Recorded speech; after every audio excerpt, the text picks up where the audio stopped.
ที่จะเข้าสู่สาระธรรม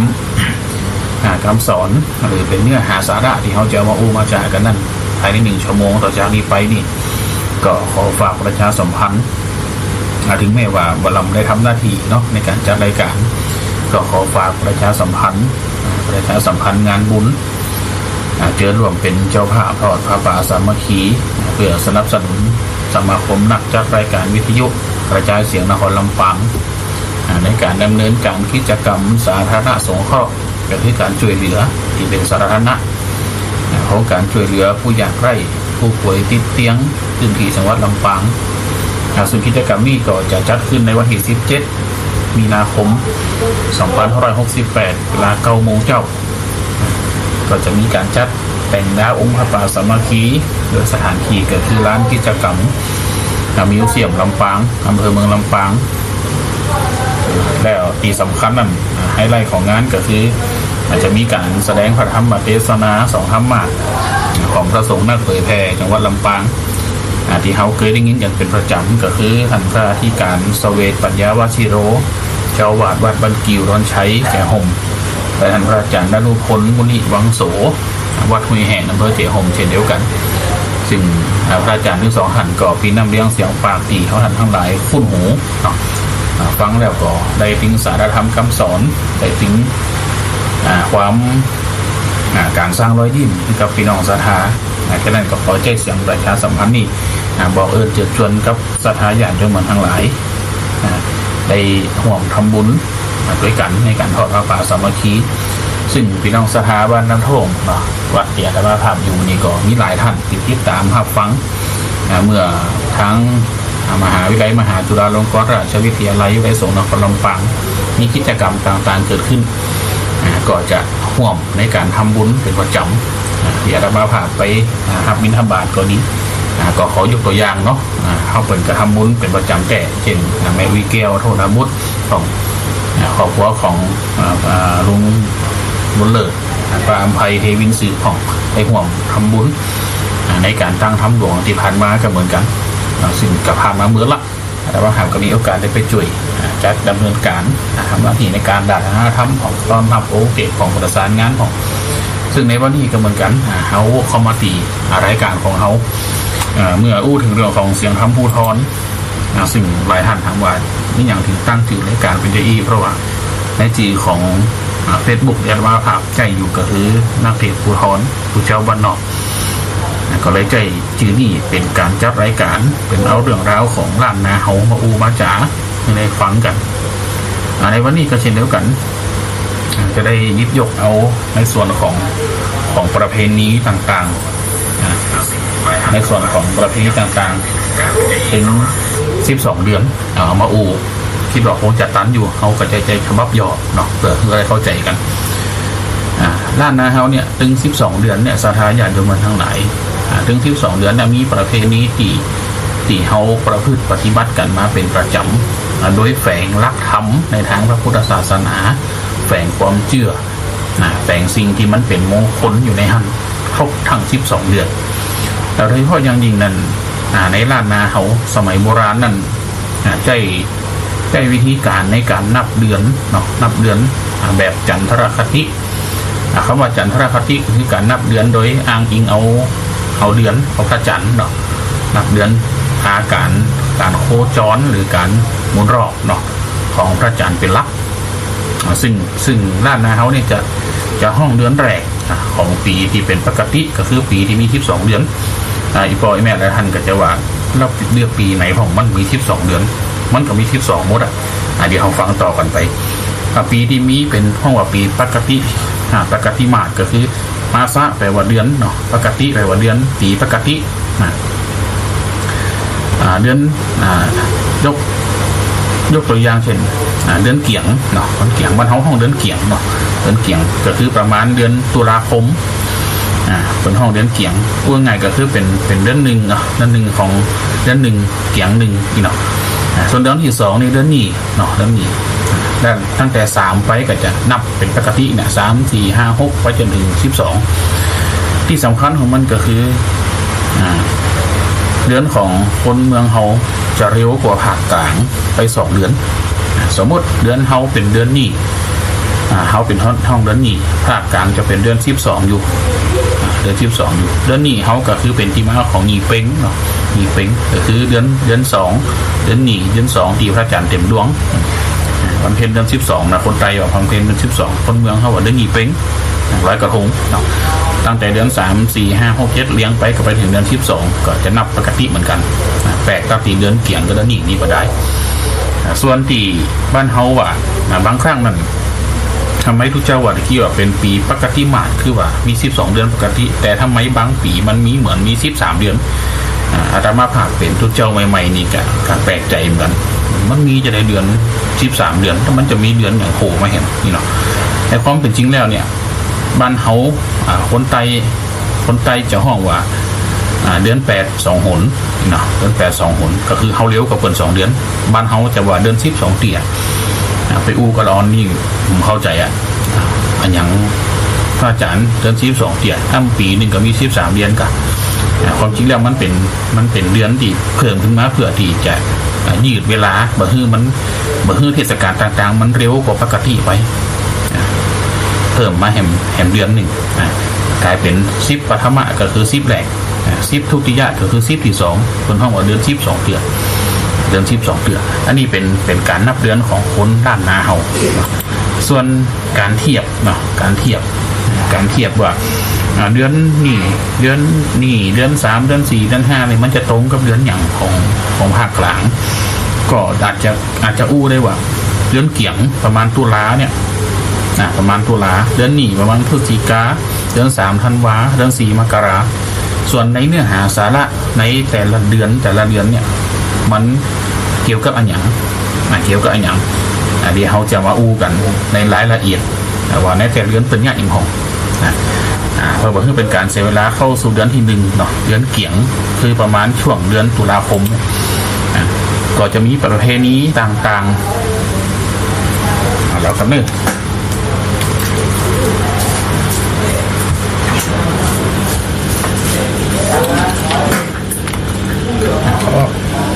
ก็สมมาอภัยด้วยมีคนมีปุ่นกระซิบมาที่แม่ไปกระซิบเขาบอกมีเสียงพัดลมกวนตอนนี้ครับมาจัดใหม่นะแม่เนอะมันเลยสีเคอะเขินอยู่เข้าสู่เดือนที่1เนาะบอกว่าเป็นงานเซเวลาคือเดือนเกี่ยงประมาณเดือนตุลาคมเนี่ยประเพณีที่จะเกิดขึ้นก็เช่นประเพณีการตักบาตรเทโวโลหณะคือเป็นการตักบาตรที่ตอนจังหวะต้อนรับก็เกือบใจในวันแรม1 ค่ำเดือน11ก็คือออกพรรษาเนาะตักบาตรเทโวโรหณะคือเทโวโรหณะแปลว่าการเสด็จลงจากเทวโลกของพระพุทธเจ้าก็จะตักบาตรเทโวโรหณะซึ่งวัดที่เพิ่นอยู่ม่อนดอยส่วนมากเพิ่นก็จะจัดคือมันเปิงเหมือนกับเสด็จลงมาจากสวรรค์เนาะลงมาจากสวรรค์ที่มันเปิงแห่งประเพณีหนึ่งที่เฮาได้ยินกันเป็นประจำก็คือสลากพัดหรือตานสลากในช่วงเดือนเกี่ยงเดือนแรกนะเดือนแรกเป็นการฮื้อตานในครั้งแรกหลังจากที่ออกพรรษาแล้วคือการตานสลากกวยสลากตักบาตรเทโวโรหณะ2ประเพณีนี้จะเกิดขึ้นในเดือนสมบัติจะเกิดขึ้นในเดือนเกี่ยงเป็นหลักการทอดกฐินก็เหมือนกัน1 เดือนหลังจากออกพรรษาก็จะมีการทอดกฐินส่วนจะเป็นกฐินปกติกฐินอจุลกฐินอันนั้นเป็นรายละเอียดที่ถ้าเขามีโอกาสในการจัดข้างต่อไปก็จะเอามาอู้มาจ่าฮือสถาญาติโยมได้รับฟังกันต่อไปการกินสลากการทอดกฐินเนาะการตักบาตรเทโวโรหณะ3ประเพณีย่อๆไว้ส่วนเดือนที่2คือเดือนนี้ก็จะกล่าวถึงการลอยกระทงเป็นหลักเนาะบ้านเฮาก็จะห้องเดือนนี้นี่เป้งเป็นประเพณีของล้านนาที่ถือกันมาว่าอันนี้นั่นแปลว่า2ส่วนเป้งก็คือเพ็ญนี่เป้งก็คือคืนที่พระจันทร์เต็มดวงในเดือนนี้เป้งของล้านนาเฮาก็จะมีการจุดพลุประทีปโคมบูชาไฟบูชาพระเจ้า5 พระองค์บูชาแม่กาเผือกจีบอกไฟปล่อยว่าวอย่างต่างๆเนี่ยก็จะเป็นประเพณีของล้านนาเฮาในเดือนนี้ก็คือเดือน2ของบ้านเฮาเป็นเดือน12ของภาคกลางการตั้งถ้ำหลวงของเทพมหาจารย์สิ่งมจรก็จัดผ่านไปบะเมื่อนี้ตั้งถ้ำหลวงเทพมหาจารย์เป็นการร่ายเรื่องเล่าของ พระพุทธเจ้าเมื่อครั้งเสวยพระชาติเป็นพระเวสสันดรจารกอาตมาภาพจำได้ว่าวันที่ไปช่วยงานเป็นท่านนี่มีอีแม่คนหนึ่งเนาะอาจจะจีกับกว่าบัดฮูครับเปิดไปนั่งฟังที่แรกจะปิดกันแต่กันมาทีละที่แรกจะปิดกันแต่กันมาทีกระถายจะติดล้มเนาะซึ่งในรถพระธรรมมันฟังไปกระมวลไปหน่อยแม่เนาะคิดว่าคงจนจบเจ้าถึงเจ้าอยู่หันคงจนจบก็ต้องขออนุโมทนาสาธุการบุญกรรมบุญจูที่ฟังธรรมมหาจารย์ครบ13กันภายในวันเดียวแล้วกันพอ3-4 ทุ่มปิดกันพอ4-5 ทุ่มก็ต้องขออนุโมทนาเป็นว่าฟังธรรมมหาจารย์ทิ้ง13กันครบในวันเดียวเกิดมาจากใดจากหน้าก็จะได้เกิดมาพบพระพุทธเจ้าองค์ต่อไปก็ต้องขออนุโมทนาในกุศลเจตนาด้วยแฮมประเพณีหนึ่งสถานทั้งหลายเข้าสู่ในเดือน3เนาะเดือน3อันนี้เป็นเดือนปกติละตะกี้เดือนนี้เดือนเกียงเดือนนี้ตอนนี้เข้าสู่เดือน3มันจะไล่ไปตามปกติเดือน3ก็จะเป็นช่วงในการที่เปิ้นจะห้องขวัญเข้าเอาขวัญเข้าอ้วยง่ายที่เป็นการสักการะบูชาเป็นการขอบคุณพระแม่โพธิ์ศพพูดง่ายๆคือเป็นกุศโลบายเหมือนกับว่าขอบ่ให้เข้ามันมดเหลียวคือมันไม่มีกลิ่นเต็มทุกเต็มหลองได้กินได้ใจไว้ตลอดห้องขวัญเข้านี่เป็นประเพณีในส่วนของเดือน3การเข้ากำหรือลูกข้อมูลก็ดีเพราะว่าช่วงนี้มันยังเป็นช่วงหน้าหนาวอยู่ถ้าอู้ถึงเดือน3ก็ยังพอจะหนาวอยู่เปิ่นก็จะเข้ากำกันถ้าเข้าตีพระเจ้าก็เป็นโสสานกรรมเนาะเข้าตีวัดก็เป็นยะถาสันทติกังคาทุดงเป็นการจัดเพื่อที่จะให้พระสงฆ์ได้ประพฤติวัดปฏิบัติธรรมและสิ่งที่มันติดตามรามตัวมาก็คือปัจจัยที่ได้บำรุงวัดในการก่อร่างสร้างแปลงศาสนสถานต่างๆในวัดที่มันชำรุดทรุดโทรมไปอันนี้เดือน3ถึง2กิจกรรมเนี่ยเข้าสู่เดือนที่4เนาะเขาก็จะขออนุญาตที่จะไปไว้หน่อยคือมันครบถึง12 เดือนเข้าสู่เดือนที่4เนี่ยเดือนมกราคมเนี่ยบ้านเฮาจะห้องกันติดปากว่าประเพณีเดือน4ตานเข้าจีเข้าหลังบางจีนี่เปิ่นก็จะตานกันเดือน3ก็มีตีบางบ้านเฮาเนี่ยมาค้นเปิ่นตานเดียวเพราะอย่างศรัทธาทั้งหลายเพราะว่าสมัยเนี่ยหญ้านาปลูกเข้าเนี่ยมันใจเครื่องมือเครื่องจักรเครื่องยนต์ในการทำมันก็เลยเร็วบางคนเปิ่นบางวัดเปิ่นกระตานเดือน3 เพลง3ออก8 คำ3รับเปิ่นกระตานละแต่ถ้าเป็นยกตัวอย่างเป็นทางของน้ำท่วมเขาที่เนี้ยจะตานเดือน4ป่าวันที่เดือน4ตานเข้าจีเข้าหลังซึ่งเป็นพิธีกรรมที่เป็นการแสดงออกถึงความกตัญญูกตเวทีของลูกหลานเชื่อว่าเป็นขี้ทิ้งขี้มือของอีปออีเมเป็นสร้างไว้ก่อนจะเอาเข้านั้นมากินก่อนจะให้ตานให้ก่อนให้เปิดได้กินขี้ทิ้งขี้มือที่เป็นสร้างไว้หายหน้าป่าต่างที่เป็นสร้างไว้ให้ก่อนเป็นกุศโลบายในทางธรรมในการเนี่ยคือคนเขาเนี่ยไปเกิดความกตัญญูแถมอันหนึ่งเข้าสู่ประเพณีของเดือน5เนี่ยเดือน5บ้านเขาเนี่ยส่วนหนึ่งก็จะมีการประเพณีเป็นป้อยหลวงก็มีในการกินการต้านฉลองเสนาสนะถาวรวัตถุต่างๆในวัดก็เหมือนป้อยหลวงสถานตั้งหลายอาตมาภาพเจอถึงใน Facebook และใน TikTok ที่เคยหันเนาะมีอยู่รายการหนึ่งก็คืออินไซล่ามนาอินไซอย่างทั้งอย่างเนี่ยถ้าผิดไปขอสุมาอภัยด้วยเพิ่นจะบอกว่าความแตกต่างของการใช้ภาษาในการห้องของล่ามนาเฮาของลำปางเนี่ยน่าจะเป็นจังหวัดเดียวใน8 จังหวัดภาคเหนือที่ห้องคำว่าปอยเหมือนเปิ่นเหมือนกันลำปางจะใช้คำว่าปอยเนี่ยจะวงบอกถึงศพเนาะถึงบ้านศพง่ายๆถ้าเป็นงานฉลองกับงานฉลองไปเลยเป็นป้อยหลวงงานฉลองวิหารฉลองศาลาครับฉลองสัญญาบัตรพันยศครับในใจใกล้ๆคำว่าฉลองแต่ถ้าป้อยหมายถึงงานศพแต่ถ้าไปเชียงใหม่ละปูนครับน่าจะพดแถวเมืองแปรเมืองนานคำว่าป้อยของเปิดนั้นหมายถึงป้อยหลวงหมายถึงประเพณีงานฉลองลื่นเลิงหลวงหมายถึงยิ่งใหญ่ป้อยมาจากคำว่าประเพณีเนี่ยหมายถึงงานฉลองลื่นเลิงมันเป็นความเข้าใจผิดกันไปหน่อยบ้านเฮาคำบอกป้อยคืองานศพแต่ป้อยหลวงคืองานฉลองลื่นเลิงใจบ่เคยเหมือนเปิดเนาะคือการป้อยหลวงเดือน5ประเพณีที่เกิดขึ้นป้อยเข้าสังของการต้านหาผีตายเก่าเน่าเมินเป็นดีมีกินกะร่ำรวยเงินทองมาก็ลูกหลานก็นึกถึงความเป็นอยู่สมัยก่อนกัดต้านเป็นป้อยเข้าสัง การมาปล่อยข้อสั่งอาจจะแตกต่างจากการทักษิณาทานทั่วไปสักเล็กน้อยคือมันมีการที่สามารถรับเตรียมหลวงหน้าได้มีการแปลงสะเปาแปลงเครื่องหลวงเข้าใส่มีเฮือนต้านบ้านหน่อยเป็นงานตื่นเริงที่ค่อนข้างจะใหญ่คนที่เป็นเจ้าภาพบางครั้งก่อนที่เปิดค่อนข้างจะมีฐานะพร้อมเปิดก็จะมีการเอาซ้อเป็นซ้อทั้งซ้อปีทั้งเชียงใหม่ของซ้อหล่องหนาทั้งเมืองแปะเมืองงานของเอามาซ้อหังเปิดห้องกับปล่อยเขาสั่งก็คือการทักษิณาทานอุทิศหาคนตายเช่นเดียวกันอาจจะทีไม้อาจจะเหมือนกันเนาะแต่ทีไปจุดหมายมันเหมือนกันก็คือการคิดสมนุนส่วนกุศลไปหาคนตายเช่นเดียวกันแห่งประเภทหนึ่งก็คือปล่อยลูกแก้วบวชลูกแก้วบวชเน้นเนาะในช่วงเดือนมีนาเมษาก็มีการบวชภาคฤดูร้อนของบวชพอเฮียนต่อของนี่ที่ตามลำตัวกันมาส่วนเข้าสู่เดือนที่6กึ่งต่างแล้วนะกึ่งต่างละ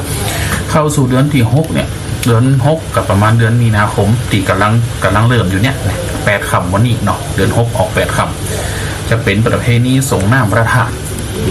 คำว่าสงน้ำพระธาตุเนี่ยศรัทธาญาติโยมมันทั้งหลายคำว่าสงน้ำพระธาตุถ้าแปลตามความหมายมันก็คือการชำระการทำความสะอาดพระธาตุซึ่งคนโบราณเขาเนี่ยก็จะคิดเอาเรื่องวิถีชีวิตตามธรรมชาติคือมันมาเป็นส่วนหนึ่งของกิจกรรมองค์พระธาตุก็คือสัญลักษณ์ตัวแทนของพระสัมมาสัมพุทธเจ้าที่เขาสร้างขึ้นเพื่อเป็นตัวแทนแสดงความเคารพในทางพระพุทธศาสนาคนล้านนาเขาก็เลยคิดกิจกรรมคนโบราณคิดกิจกรรมเป็นกุศโลบาย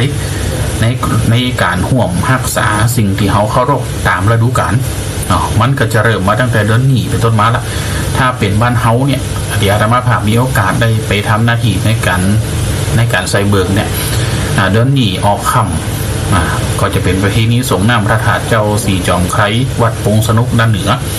ซึ่งประเพณีวัดปงสนุกด้านเหนือเนี่ยจะแปลกกว่าที่อื่นอย่างหนึ่งคือจะบัดตัดวันศีลแต่จะเป็นเดือนนี้ออกค่ำหลังจากเดือนเกี่ยงดับเดือนนี้ออกค่ำก็จะเป็นประเพณีของเปิ้น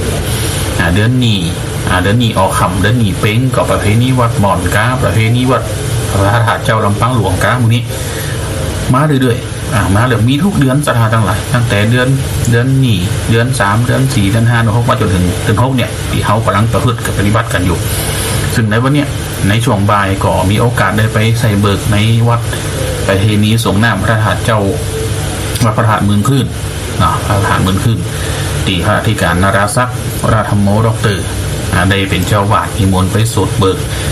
แห่งวัดหนึ่งที่หันปรากฏอยู่ในสื่อ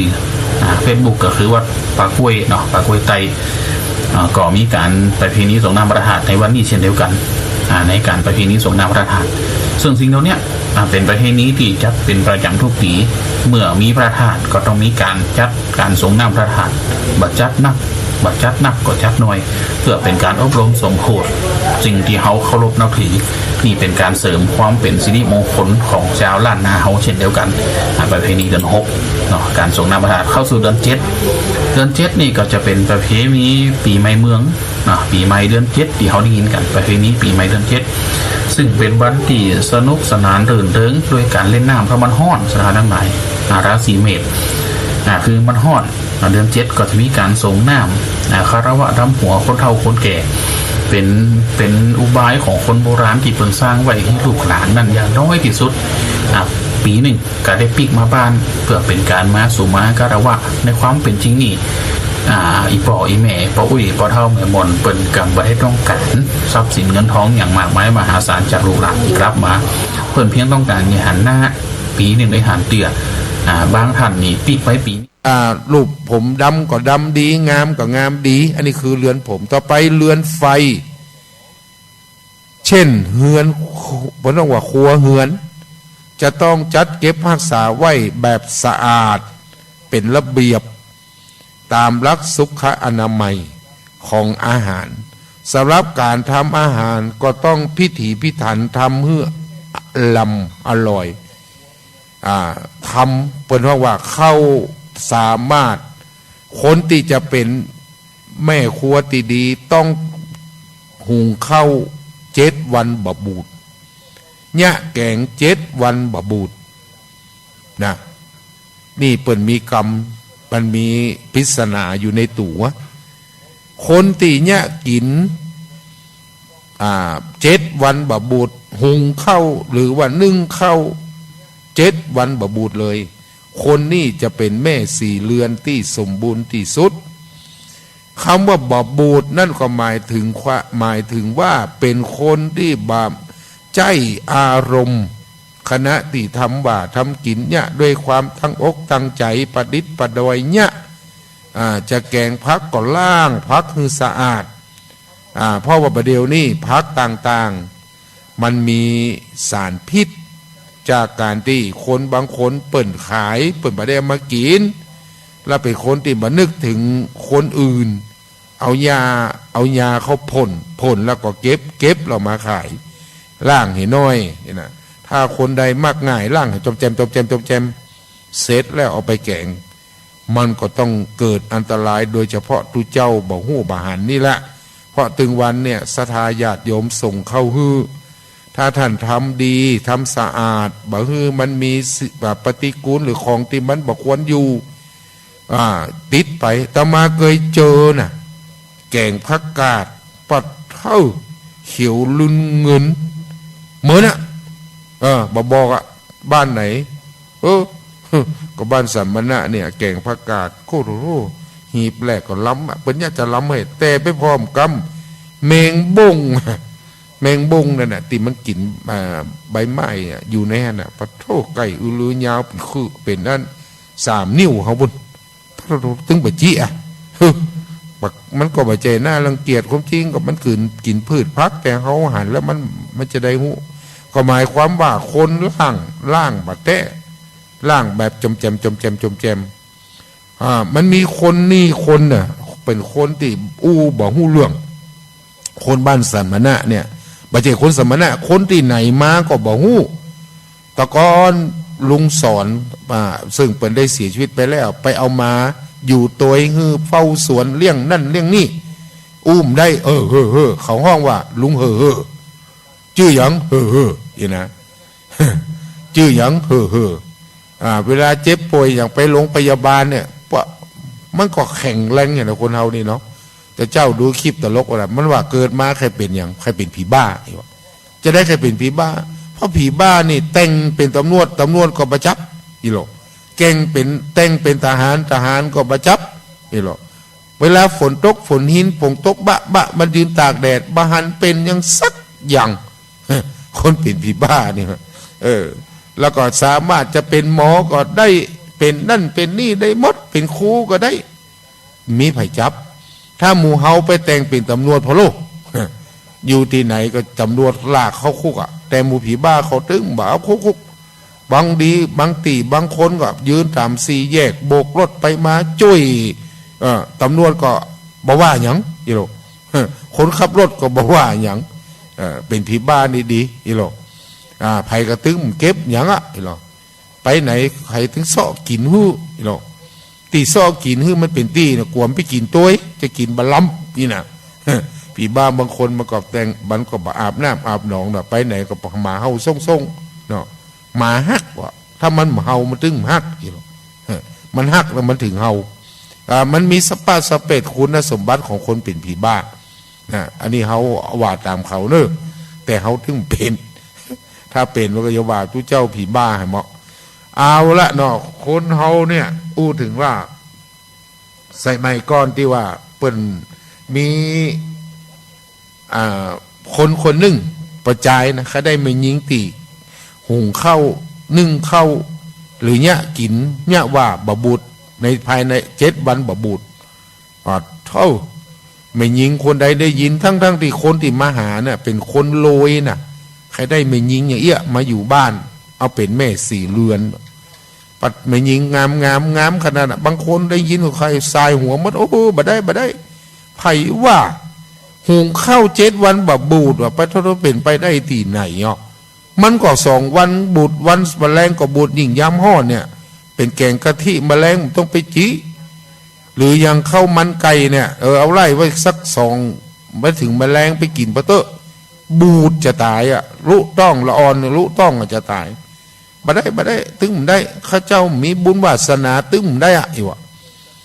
จนไปปะเสมายิงคนหนึ่งซึ่งฮือปนว่าโปสื่อไปปะมายิงคนนี้ก็ว่าข้าเจ้าก็ใครได้ประจายติแปลงกาดหลอบบ้าน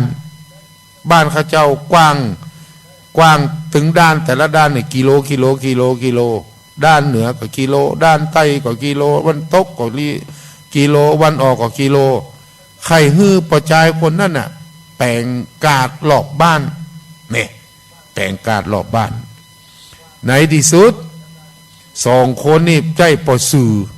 มาปะกันปอสื่อทั้งสองก็บอกว่าคนของข้าก็ใครได้ไม่ยิงตีเนี่ยแกง7 วันบะบูดหุงข้าว7 วันบะบูดสัปดาห์นี่บะบูดเลยเนี่ยก็ไปปะไม่ยิงลูกคนดำคนรวยลูกคนทุกคนบัดเนี่ยได้สักคนก็ถ้าว่าไม่ยิงของเธอเนี่ยสามารถเป็นเนี่ยอาหาร7 วันบะบูดได้ข้าเจ้าจะผมก็จะตกลงที่จะเขาเอาความนี่ไปบอกฮือถึง2 คนหมายว่าคุณไปบอกฝ่ายไม่ยิงฉันไปบอกฝ่ายประจายเนาะเมื่อบอกแล้วประจายได้ยินอันก็เอาค่ะสามารถแต่งได้การรอบบ้านน่ะสบายบือสะดือโบส่วนไม่ยิงว่าโอ้ยง่าย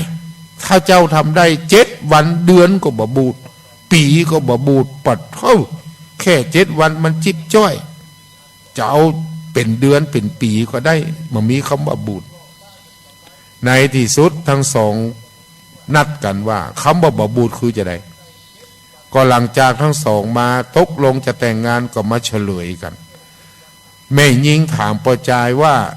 บัดเดียวเนี่ยไหนๆก็จะแต่งงานถ้ามันยังมีเวลาอยู่ถ้าว่ามันบ่เป็นอย่างที่ข้าเจ้าต้องการข้าเจ้าจะขอบ่าแต่งละอีหลงบ่าแต่งละแต่ขอฟังเนื้อที่ว่าจะแต่งน่ะยังใดจะเนี่ยจะได้แปลงกาดหลอบบ้านข้าเจ้าได้ประจายคนนั้นว่าที่แปลงกาดนั่นคือจะเอาพักเอาไม้ต่างๆไปไว้ปลูกหลอบบ้านทำตึงวะน่ะ4 กิโลบ่ได้เนี่ยไปวันนี้น้อยวันปลูกน้อยวันฮือน้อยปลูกผักกาดปลูกบาฟักบาแตงปลูกชักไข่ปลูกนั่นปลูกนี่หลอบบ้านเนี่ยเมื่อปลูกอย่างอี้คนไข่ซื้อไข่กินก็ต้องมาซื้อเอาตามตีต้นนั่นอยู่ใกล้หันก็เหมือนมีกาดหลอบบ้านคืออย่างเงี้ยจังอี้นี่นะไม่ยิงคนนั่นปัดเท่าในฟังโอ้ยผูกใจข้าเจ้าก็ข้าได้ประจายอย่างอี้ละตีเฉลยมานี่โอ้ยอมรับว่าข้าเจ้าตกลงตีจะแต่งงานแต่ประจายก็ว่าเดี๋ยวก่อนเธอการจะแต่งงานอย่างเธอว่าเนี่ยถ้าฉันบ่โป๊กบ่ใจฉันก็บ่แต่งเหมือนกันใครหู้ว่าตีว่าหุงข้าว7 วันประบูดเนี่ยเธอเนี่ยจะได้แม่หญิงก็ว่าโอ้บ่ยากปีเหยตีหุงข้าว7 วันประบูดก็หมายความว่าบะหน้าตาประบูดบึ้งฮือยิ้มแย้มแจ่มใสบ่จมบ่ซ่านอันอย่างบ่มีแก่นโคกหายอย่างก็ดีมได้ล่างโคกแล้วอย่างจะบ่มีคำว่าจมซึ่งตาจากคนสมัยนี้แกนคกไผเอาไปหนีเหียปากก็ได้อะเอาใส่ซ่าไว้นี่หายเสร็จไผเอาไปนะจมไปตัวเนี่ยกินไปตัวอาหารล้ำกายเป็นบะล้ำไปเนี่ยไม่ได้เปิ้นบอกว่าบาจมบาแจ้งบาเครียดบาด่าบายังมีก่อยหามีมาก็ต้องเซาะมีอย่างก็ไปนี่เอาพอเอาใจความเย็นในการทำอาหารก็จะอร่อยอันนี้เป็นการเฉลยซึ่งกันและกันฉะนั้นท่านสาธุชนทั้งหลายเอาไปใจได้เนอะอย่างคนตะกอนเนี่ยเปิ่นได้ยินไม่ยิงสาวบ้านใดต่ำโคกนี่นะถ้าต่ำสม่ำเสมอปักอันนี้ปัดโทประจายแม่หันใส่ป่อหันใส่ได้ยินใส่เคลูกไปอ้วเอาอีเถอะเนอะอีน้องนี่นะโอ้มันต่ำโคกมันต่ำดีเนี่ยหมายถึงนิสัยใจคอแต่ถ้าคนใดสัมปักเนี่ยเน็กหรือยานปัก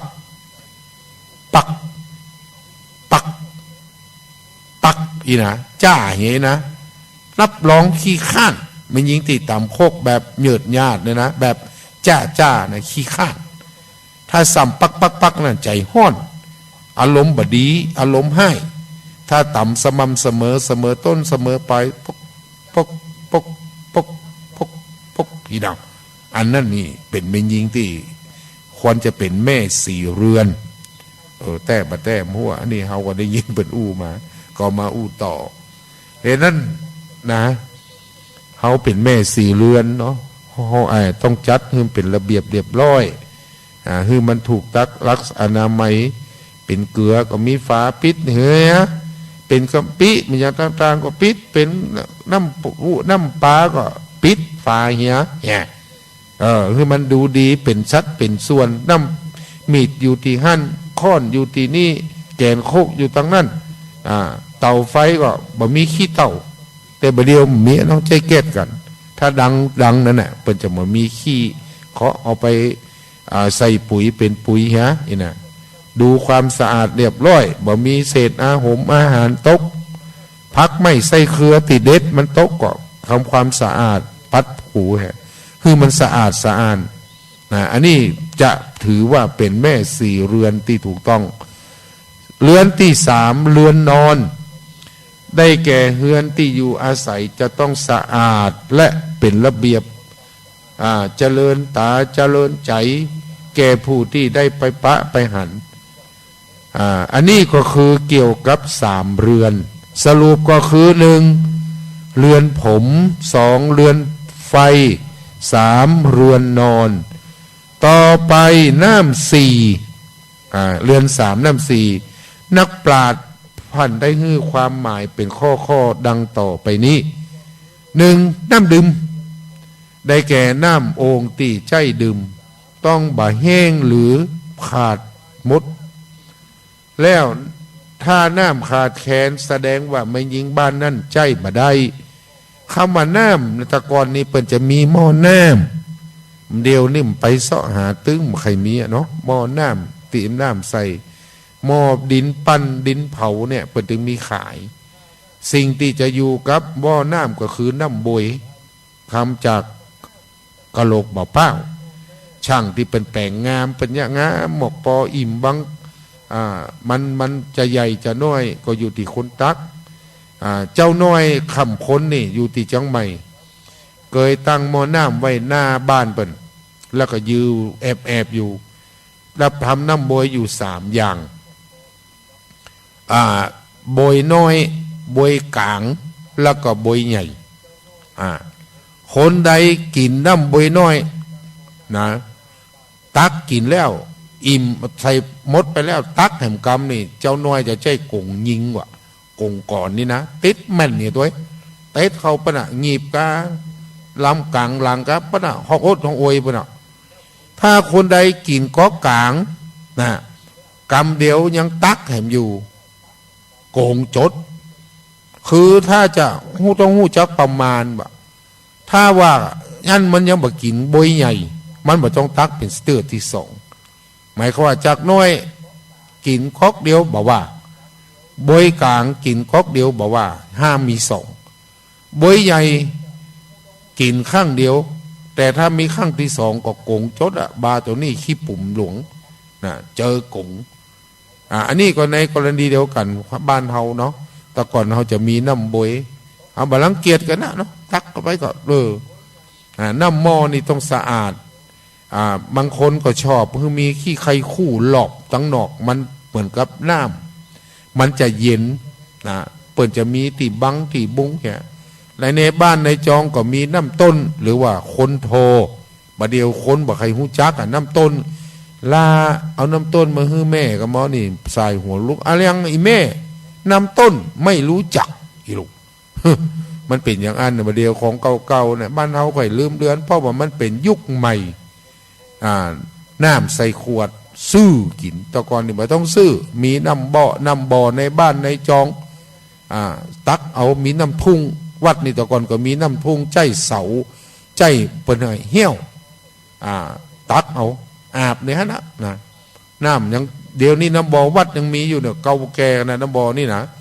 บัดดำกว่าเกือบ100 ปีละนะบัดดำกว่า100 ปีพ่อแปลงเมื่อปี460บะเดียวมันปีอย่างละถ้าไผ่ใครเอาไปทำน้ำมนต์ก็ได้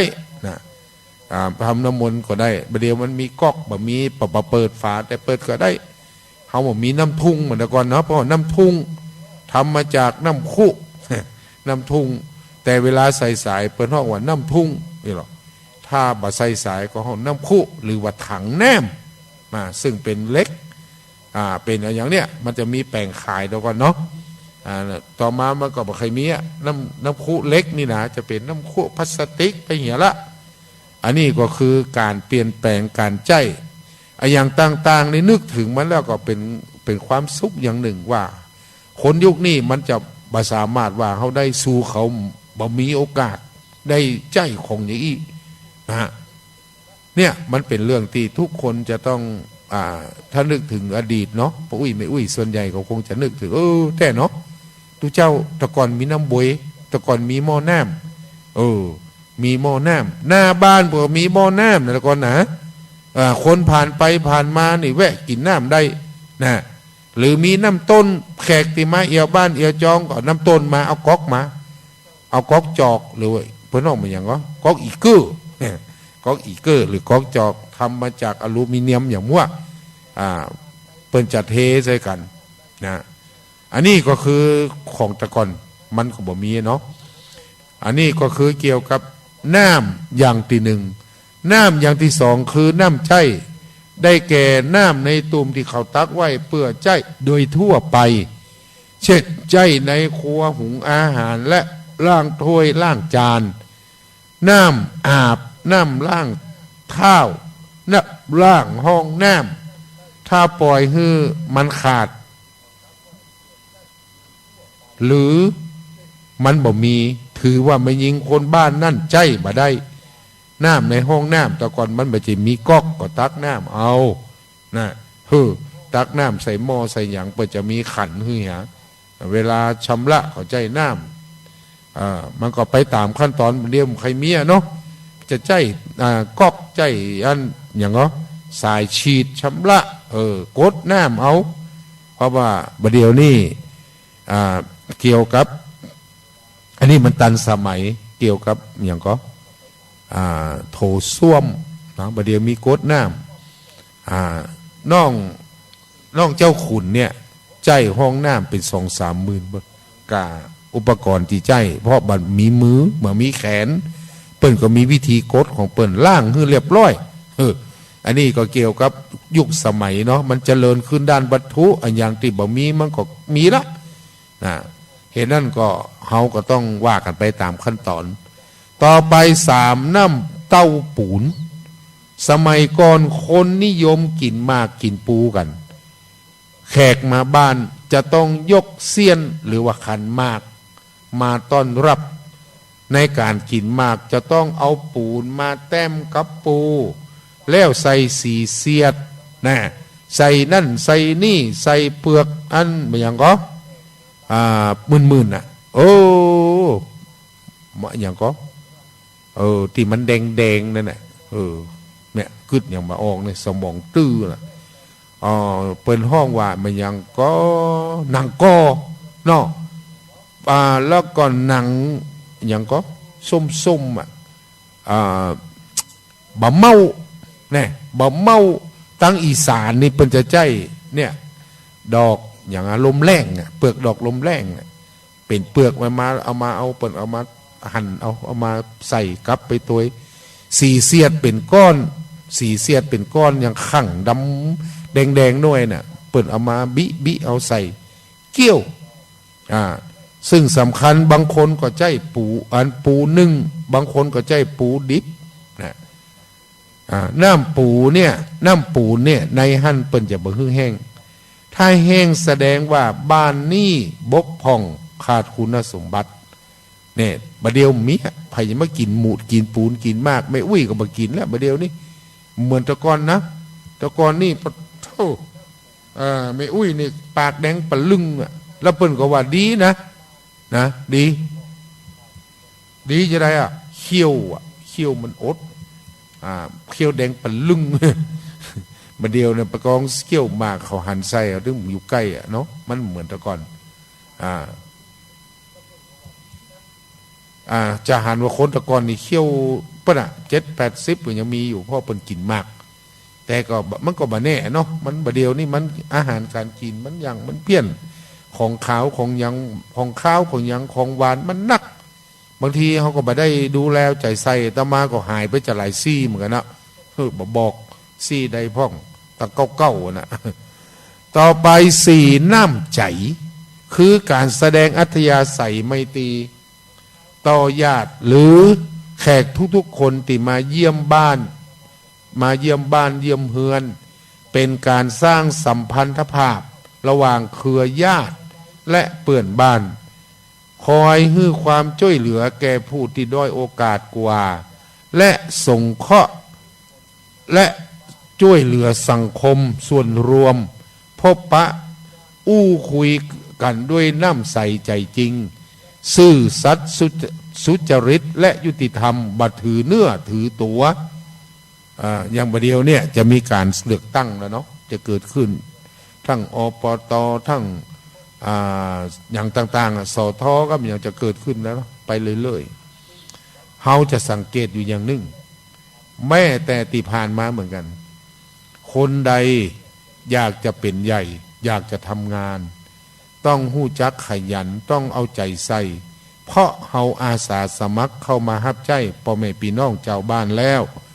ก็ต้องมีความขยันอดทนกว่าปกติเฮาอดทน99เมื่อเฮาเป็นคนธรรมดา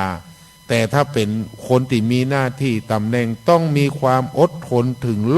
100%เต็มที่บ่มีคำว่าหยุดใจเมื่อคืนตันใจเมื่อวันได้เพราะเฮาฮับอาสามาเป็นคนใจของพ่อแม่พี่น้องเจ้าบ้านจะสมัครอย่างบ่ใจโจมาก็ลงมาแต่งยะนั่นยะนี่เจ้าบ้านตามี